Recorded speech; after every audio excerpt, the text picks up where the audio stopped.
Damien Sinclair stood frozen on the polished marble floor of his Cherry Gardens mansion, his expensive whiskey glass slipping slightly in his hand as he watched the scene unfolding before him. His youngest daughter, who hadn't spoken a full sentence in weeks, ran straight into the arms of the new chef. Not the nanny, not him, not anyone she knew. The child clung tightly to the woman's waist, her tiny fingers gripping the fabric of a worn dress like her life depended on it. And then she said it. "Mommy!" The word echoed through the massive living room like a gunshot. Damien's heart stopped, because that was impossible. Her mother was dead. Damien Sinclair was not a man easily shaken. In Kingston, his name carried weight. Billion-dollar contracts, corporate empires stretching from Jamaica to Miami and London. People didn't question him. They obeyed. But in his own home, he was a stranger. His mansion in Cherry Gardens stood tall and silent, overlooking the city like a king's fortress. Inside, everything was perfect. Too perfect. Imported furniture, Italian tiles, security cameras in every corner. Yet it was cold. Not temperature, spirit. His 3 children lived there like guests in a hotel, raised by nannies, fed on schedules, taught discipline, not love. And at the center of that emptiness was a ghost, their mother. Officially, she had died years ago in a tragic accident. That was the story everyone knew. That was the story Damien told. That was the story he forced himself to believe. But deep inside, something never sat right, because bodies don't just disappear, and memories don't just die. Miles away, far from the hills of Kingston, in a small, struggling community where zinc fences rattled in the wind and survival was a daily fight, Annika lived a very different life. Her house was barely standing. 1 room, leaking roof, a single mattress on the floor. But she kept it clean, because dignity was the only thing poverty couldn't steal from her. Every morning before sunrise, she walked miles to find work, washing clothes, cooking for others, doing whatever she could to earn a few dollars. Some days she ate, some days she didn't, but she never complained, because pain had already taken the worst from her. Years ago, she had lost everything, her children. The memory still lived in her bones like a wound that never healed. She remembered their cries. She remembered reaching for them. She remembered darkness. And then, nothing. When she woke up, they were gone. Everyone told her the same thing. "They dead!" But something in her spirit refused to accept it. A mother knows. And deep inside, Annika knew. Her children were still out there. Somewhere. One afternoon, as she stood outside a small roadside shop, she overheard something that would change her life. "Big man up a Kingston looking private chef, fi him pickney dem." The words hit her like a calling. Kingston, opportunity, hope. She hesitated. What business did she have in a place like that? People like her didn't belong in Cherry Gardens. But hunger and something deeper pushed her forward. That same night, she packed her few belongings into a small bag. And the next morning, she left. The journey to Kingston felt like stepping into another world. The noise, the traffic, the tall houses climbing the hills. Everything was faster, bigger, harder. And when she finally stood at the gates of Damien Sinclair's mansion, she almost turned back. The gates alone looked like they cost more than her entire life. Security guards stared at her like she didn't belong. And maybe she didn't. But she stood her ground, because something in her spirit told her this was where she needed to be. Inside, the staff wasted no time judging her. Whispers followed her through the halls. "Look pon har clothes. Dem really a hire people like this now?" The head housekeeper, Mrs. Grant, looked her up and down with pure disgust. "This is not country," she said sharply. "Everything here must be done properly." Annika simply nodded. She had faced worse. When Damien first saw her, he barely looked twice. To him, she was just another employee, replaceable, irrelevant. But the moment his children entered the room, something shifted. They stopped, all 3 of them, and stared at her, like they were seeing something, or someone, they couldn't explain. The youngest stepped forward slowly, eyes wide, heart open, and then ran straight into her arms. And just like that, everything began to change. From the very first meal Annika prepared, the house felt different. It was something simple: rice and peas, brown stew chicken, and steamed vegetables. But the aroma alone carried something deeper than food. It carried memory. The children, who normally picked at their plates and complained about everything, sat quietly that evening. Then they ate. Not just ate, they devoured every bite. The eldest, who rarely spoke, looked up slowly and said, "This tastes like something I remember." Annika froze. Her hands trembled slightly, but she forced a smile. "Just good cooking," she said softly. But deep inside, her heart was pounding, because she knew that flavor. It wasn't just food, it was love she had once given, long ago. Day by day, the mansion began to warm. Laughter, once foreign to the walls, started to echo through the halls. The children followed Annika into the kitchen, asking questions, watching her cook, wanting to help. They clung to her presence like something they had been missing their entire lives. And for the first time in years, they smiled. Damien noticed. Of course he did. A man like him noticed everything. But instead of comfort, it brought him unease, because nothing in his world changed without reason. And this felt too sudden, too deep, too familiar.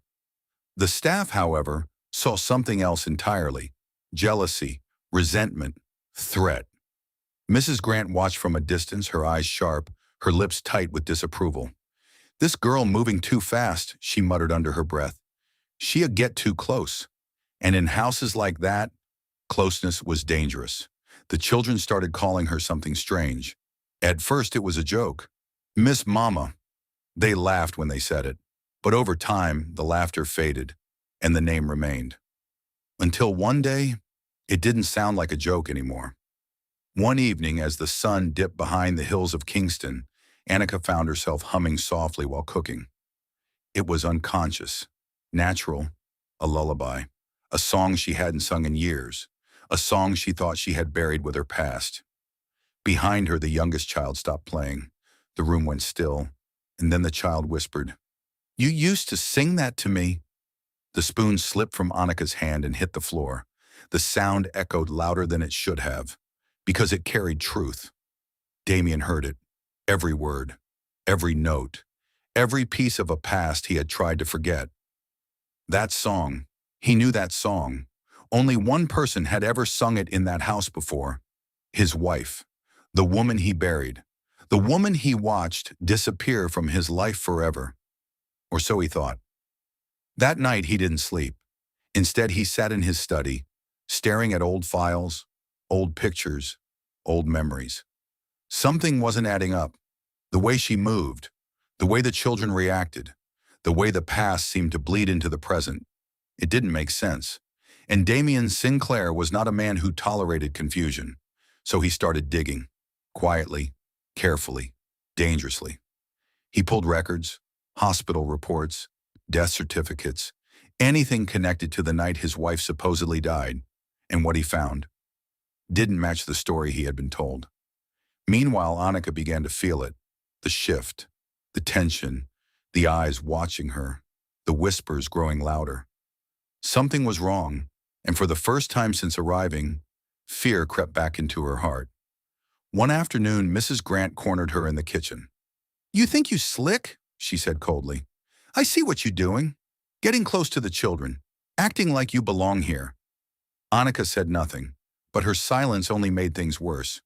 "People like you," Mrs. Grant continued, "always have an angle." Then she leaned closer. "But trust me, in this house, secrets don't stay buried." That night, Annika couldn't sleep. Memories came rushing back. Flashes of light, voices shouting, hands pulling her away, her children crying, and then darkness. She woke up gasping for air, because something deep inside her was beginning to wake up, a truth she had been forced to forget. And somewhere else in the city, a man watched everything unfold, from a distance, silent, patient, smiling, because he knew the truth, and he had no intention of letting it come out easily. Back in the mansion, Damien finally found something: a single document, buried deep in the records, a discrepancy, a signature that didn't match, a timeline that didn't make sense. And in that moment, everything he believed began to crumble. The next morning, he called Annika into his office. His eyes locked onto hers, sharp, searching. "Tell me something," he said slowly. "Have we met before?" The question hung in the air like a storm about to break. Annika's heart raced. Her mind screamed. But her lips said the only thing she thought she could say. "No!" But the truth was already breaking through, and it was only a matter of time before everything exploded. The storm didn't arrive with thunder. It came quietly, like truth always does, slipping through the cracks of carefully built lies. Damien Sinclair sat across from the one man he had trusted more than anyone else in his empire, Mr. Carlton Reeves, lawyer, advisor, friend, or so he thought. "You handled everything that night," Damien said, his voice low, controlled, dangerous. "The reports, the hospital, the funeral arrangements." Reeves adjusted his tie, buying time. "Of course, you were grieving. You needed someone steady. Then explain this."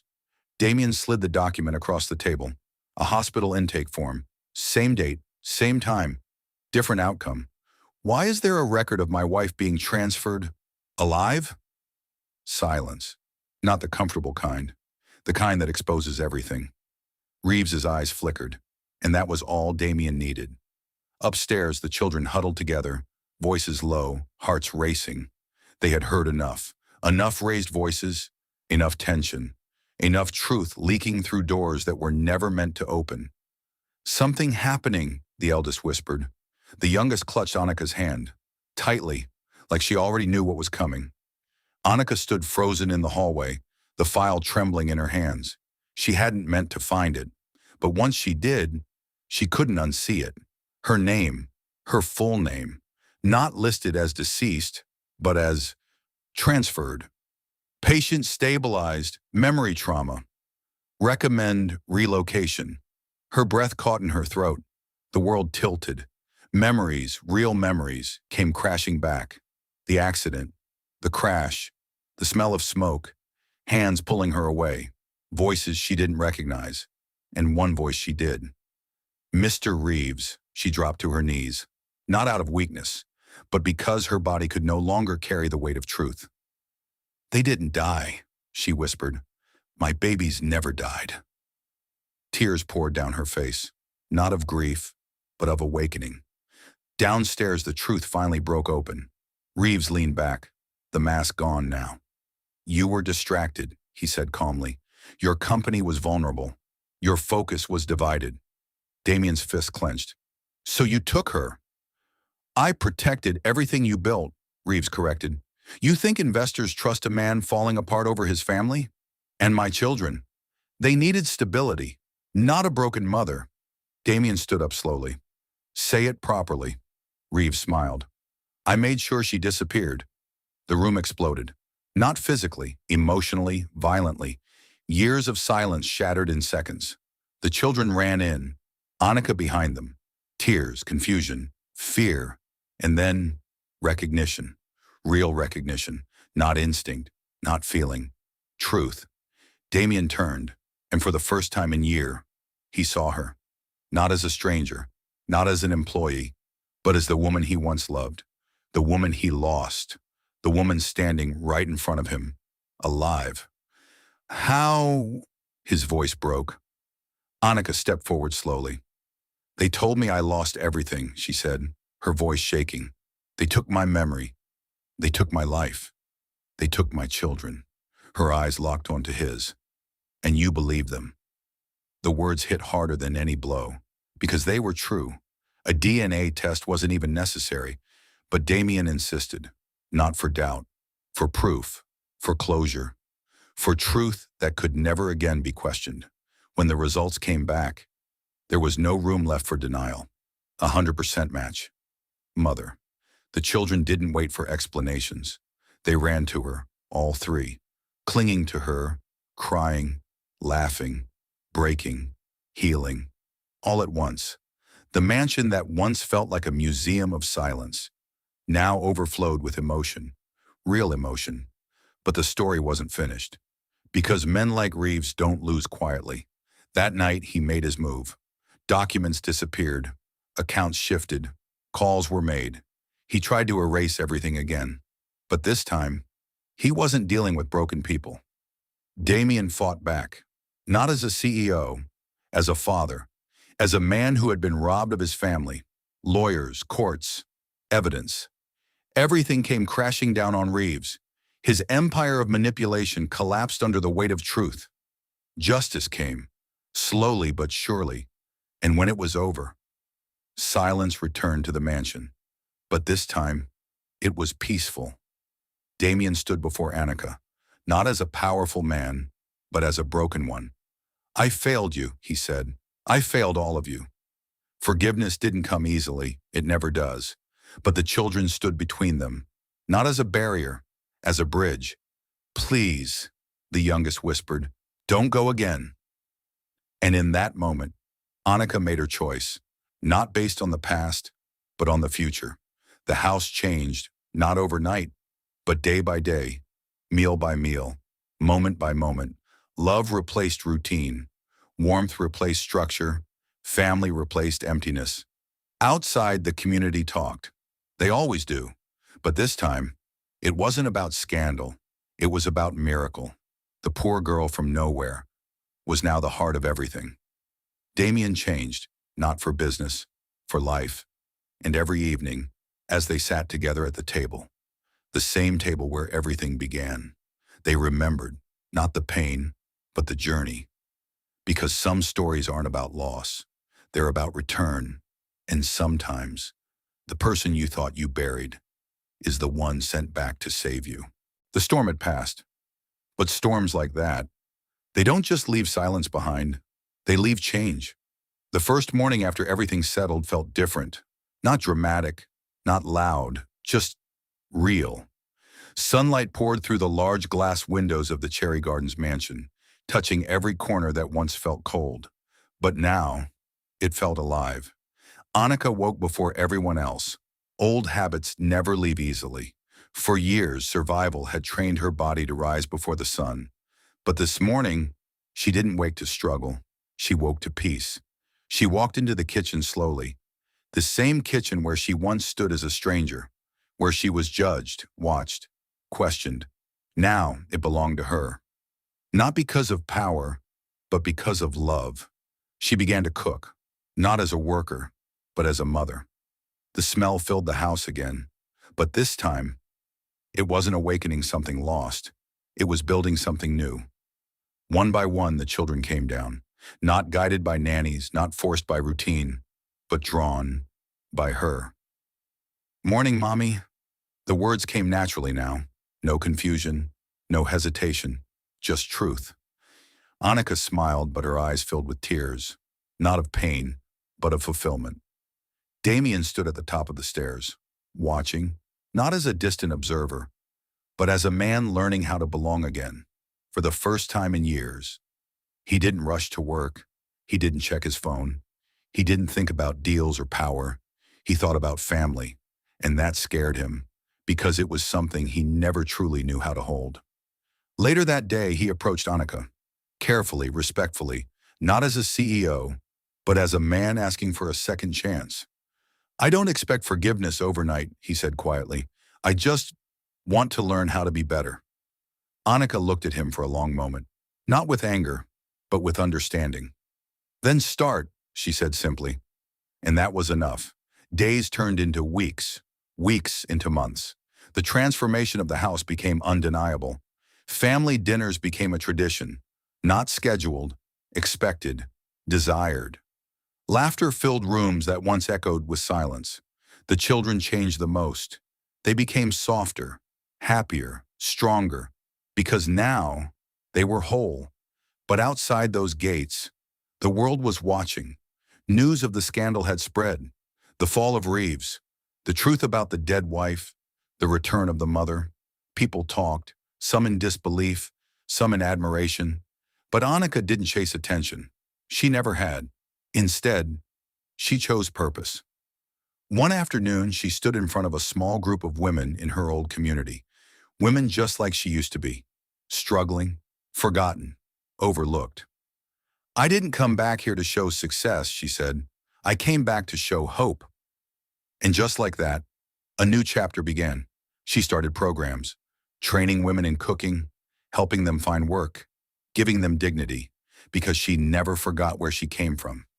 Damien watched all of it, quietly, proudly, and slowly. He changed too, not just as a father, but as a leader. His business shifted, more focus on people, less on power, because for the first time, he understood what truly mattered. One evening as the sun set over Kingston, the family sat together outside. No tension, no secrets, just peace. The youngest leaned against Annika. "Mommy, you ever going leave again?" Annika held her tighter. "Never," she said. And this time, there was no doubt. Damien looked at them all, and for the first time in his life, he felt rich. Not because of money, but because of what he almost lost and what he was given back. Because sometimes, life doesn't just test you, it breaks you, so it can rebuild you properly. And in the end, it wasn't power that saved them. It was truth. It was love. It was family. Peace, it never lasts as long as people hope, especially when the past is still alive. It was a quiet afternoon in Cherry Gardens, the kind of quiet that felt earned, children laughing in the backyard, music playing softly from the kitchen, Annika moving with calm confidence as she prepared dinner, and Damien finally learning how to be present. Then the gates opened, without warning, without permission. A black luxury car rolled into the driveway like it owned the place. The engine cut, the door opened, and everything changed. She stepped out slowly, tall, elegant, powerful, dressed like she belonged in every room she walked into. Vanessa Clark, Damien's girlfriend, the woman who had been by his side. During the years his wife was dead, no one told her, no one warned her. And now, she was here. Inside the house, the laughter stopped. Vanessa didn't knock. She walked straight in, like she always had.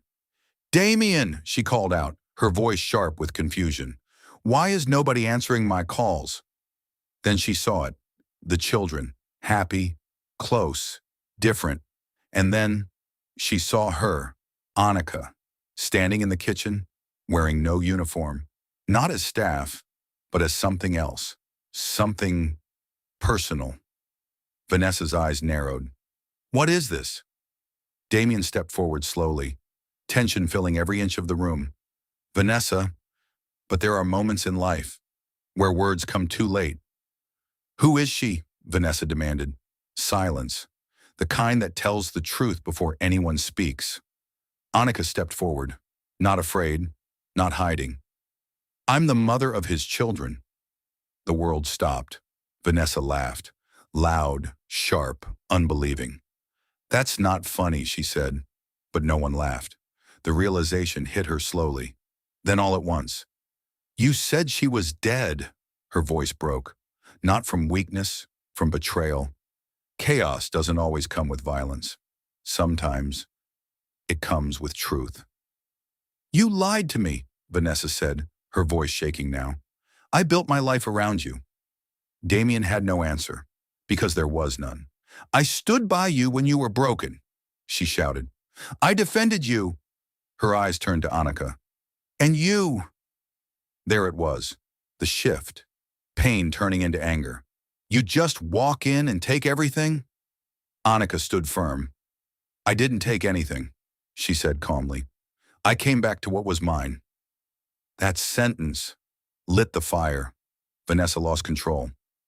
"You think this is over?" she snapped. "You think you just win like that?" The children moved closer to Annika, instinctively, protectively, and that made everything worse. "You replaced me already?" Vanessa whispered. Damien stepped forward. "No one replaced you." "Stop!" she screamed. Tears streamed down her face now, raw, unfiltered. "You used me." The truth landed, heavy, ugly, unavoidable. And just like that, the peace they had built started to crack. But Vanessa wasn't done. "If I go down," she said slowly, her voice turning cold again. "I'm taking everything with me." And with those words, a new war began. Over the next few days, the house became a battlefield. Legal threats, public exposure, media leaks. Vanessa knew things. Too many things. Damien's business deals, private secrets, weak points, and she used them. Headlines began to spread. CEO, scandal explodes. Dead wife returns, mistress speaks out. The world watched, judged, attacked. Inside the house, the pressure grew. Arguments returned. Tension rose. Fear crept back in. The children felt it first, the safety they had just found.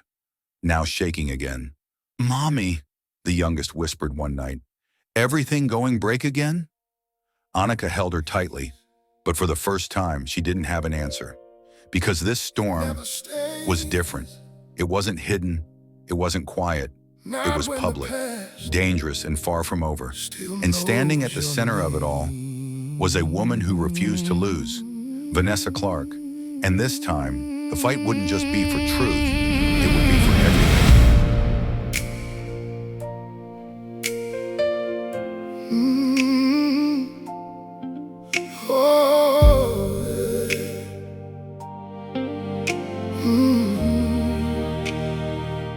Quiet house in Cherry Grove, laughter where the pain once grew. Music soft, the children free, finally living, finally breathe. Damien standing, learning slow how to love what he almost lost. Anika steady, calm, restored. Everything felt worth the cost. But peace like this don't last too long when truth been buried under wrong. Here comes the storm, breaking the door. Everything hidden ain't hidden no more. Tears on the floor, voices at war. Love and betrayal collide at the core. Here comes the storm, nothing the same. Truth got a way of calling your name. You can't outrun what you became. When the past fights back again. Black car rolled through silent gate.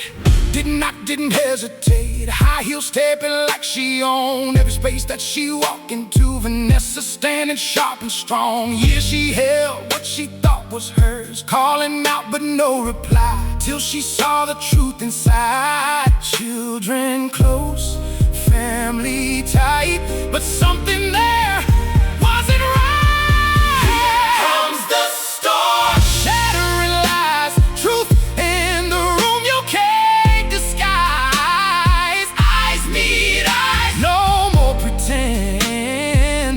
Everything built start breaking again. Here comes the storm, nothing to save. Love turned battlefield overnight. You can't escape what you made when the past comes back to fight. Who is she? I'm the mother of his children.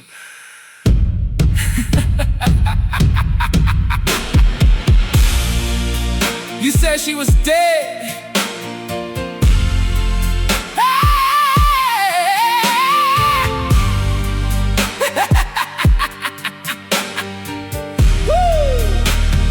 Pain turned sharp inside her chest. Everything she built now wrecked. I stood by you, she cried in pain, and you just erased my name. Tears fall heavy, truth exposed. Love don't die, it just explodes. Anika steady, standing firm. I came back to what I earned, and that one line set fire to everything. Here comes the storm, no holding back. Words like bullets, heart attack. Lines get crossed, no turning around.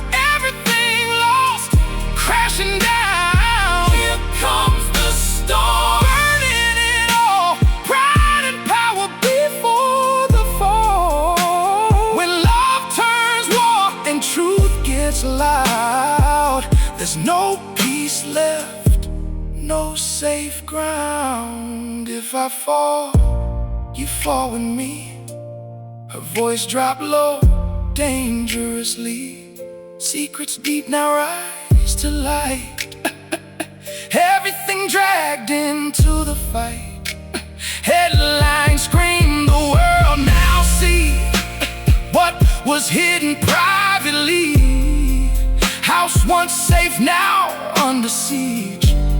Trust replaced with disbelief. And the children feeling most when the ones they love turn to ghosts. Here comes the storm, breaking their home. Fear in a place that once was known. Little voice asking why. Everything go and break again tonight. Here comes the storm, still not done. This ain't a battle that you run. When truth and pain collide this way, somebody's gotta pay. And in the silence, after the scream, nothing is as it used to be. 'Cause some storms pass, but some remain, and some don't leave. They just change. When the past fights back, nobody wins.